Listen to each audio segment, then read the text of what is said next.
Imagine descobrir que o homem que animava festas infantis, que sorria para crianças, que fazia trabalho voluntário, guardava um segredo enterrado debaixo da própria casa, não em um porão, não em um quarto trancado, mas no lugar onde ele dormia todas as noites.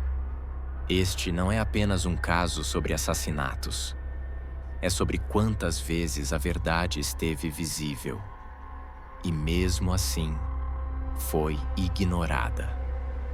Este é o caso de John Wayne Gacy.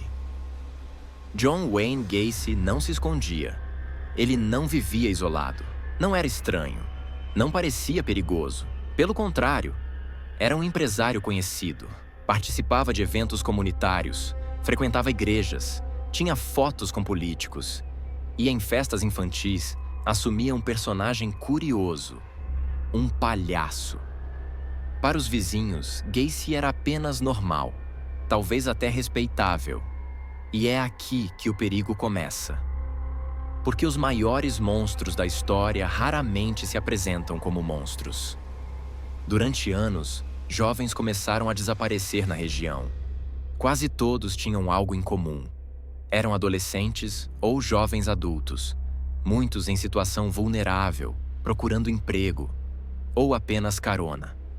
Alguns chegaram a mencionar o nome de Gacy. Outros nunca voltaram para contar.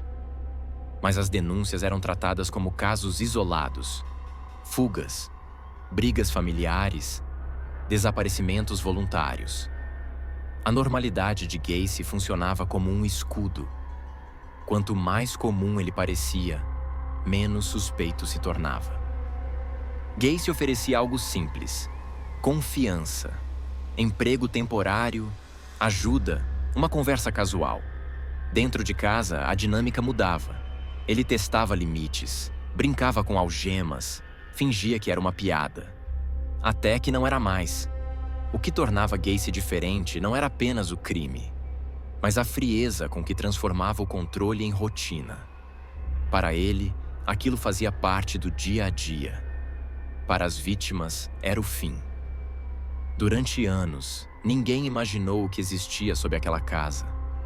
Não havia cheiro constante, não havia barulhos estranhos, nada que despertasse alarme imediato.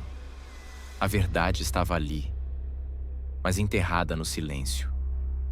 Quando a polícia finalmente começou a desconfiar, o que encontraram não foi apenas chocante, foi perturbador.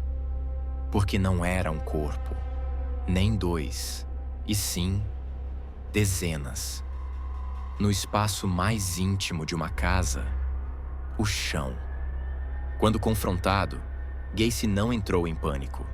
Ele conversava, brincava, desviava, até perceber que não havia mais saída. As escavações continuavam, e cada novo achado confirmava o impensável. Aquele homem comum não era apenas um assassino. Era um dos mais prolíficos da história dos Estados Unidos. E mesmo assim, viveu anos à vista de todos. John Wayne Gacy foi condenado. A casa foi demolida. Os corpos foram identificados. No papel, o caso foi encerrado. Mas histórias assim nunca terminam de verdade. Porque Gacy não ficou conhecido apenas pelo que fez, mas pelo quanto passou despercebido enquanto fazia. Ele não se escondia, não levantava suspeitas, não vivia à margem. Ele era o tipo de pessoa em quem se confia. O tipo de pessoa que ninguém questiona. O tipo de pessoa que parece segura demais para ser perigosa. E é exatamente isso que assusta. Porque no fim, este caso não é apenas sobre um homem.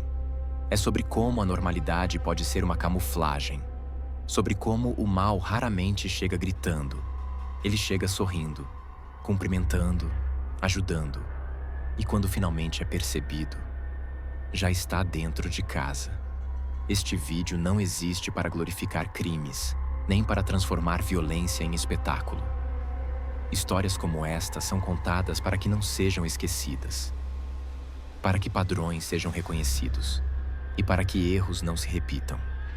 Se, em algum momento, este conteúdo causou desconforto, angústia ou despertou gatilhos emocionais, faça uma pausa. Cuide de você. Talvez o verdadeiro horror deste caso nunca tenha sido o palhaço, mas o quanto confiamos nas máscaras e o quanto preferimos não olhar quando tudo parece normal demais. Porque algumas histórias não servem para entreter, servem para alertar.